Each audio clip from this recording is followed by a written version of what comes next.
ঠাকুর তো মানুষই ছিল মা, কিন্তু আমার জন্মদিনটা পালন করে কেন ওই আর একটা সাধারণ মানুষের জন্মদিন তো আমরা এইভাবে পালন করি না? নিজেদের বাড়িতে পালন করে কিন্তু আমরা তো এভাবে পালন করি না। কেন করি?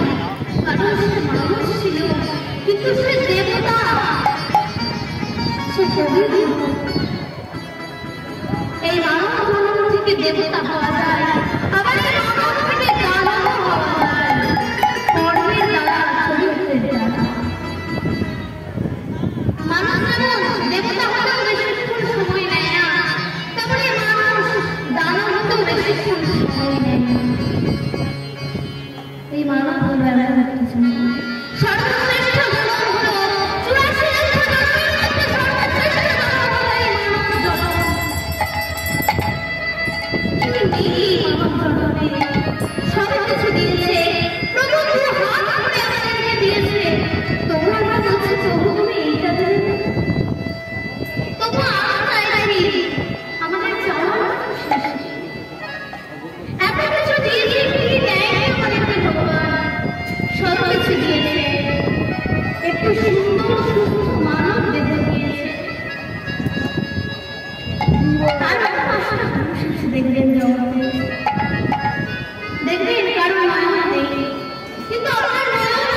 কৃষ্ণদাস কবিরাজ গোস্বামী বিরচিত চৈতন্য চরিতামৃত বলছে, গৌরহরি কেন এসেছিল জানো? অমরে পীত চড়িয়ে চিরাতে করুণায় অবতীর্ণ কালো সমরে পীত উন্নত উজ্জ্বল রসম সমুক্তি স্নেহ গৌরী পুরাণ সুন্দর ধূতি কদম্ব সন্দীপিত সদা হৃদয় সুন্দর স্ফুরততা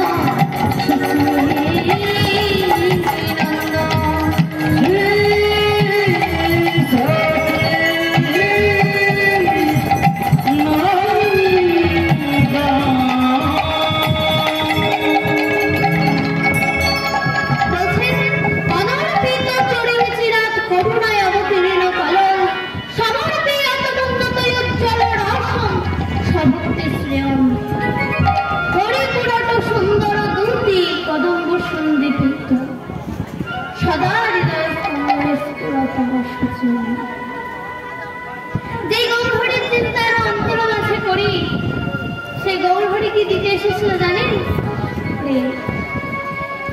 গৌরহরি আমাদেরকে সেই ধন দিতে এসেছিল যেই ধন কোনো যুগে কোনো অবতার কোনো ভক্তকে দেয়নি। গৌরহরি প্রেম দিতে এসেছিল, কোনো অবতার কিন্তু কোনো যুগে কোনো ভক্তকে প্রেম দেয়নি। দিয়েছিল দাপর যুগে ভগবান শ্রীকৃষ্ণ দিয়েছিল প্রেম, তাকে বল বৃন্দাবনের মধ্যে সীমাবদ্ধ ছিল। কিন্তু কলির অবতার প্রেমের ঠাকুর তিনি কোনো ভেদাভেদ করেননি, কাউকে বাদ রাখেননি। তিনি সবাইকে নাম দিয়েছেন, সবাইকে প্রেম দিয়েছেন, সবার জন্যই নাম।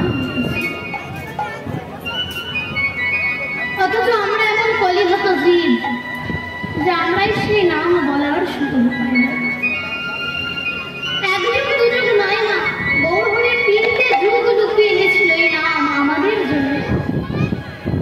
দেখবেন না, কোন বাবা মায়ের যদি না 4টে সন্তান থাকে, তার মধ্যে সব থেকে বেশি ভালোবাসা পায় ছোট সন্তান।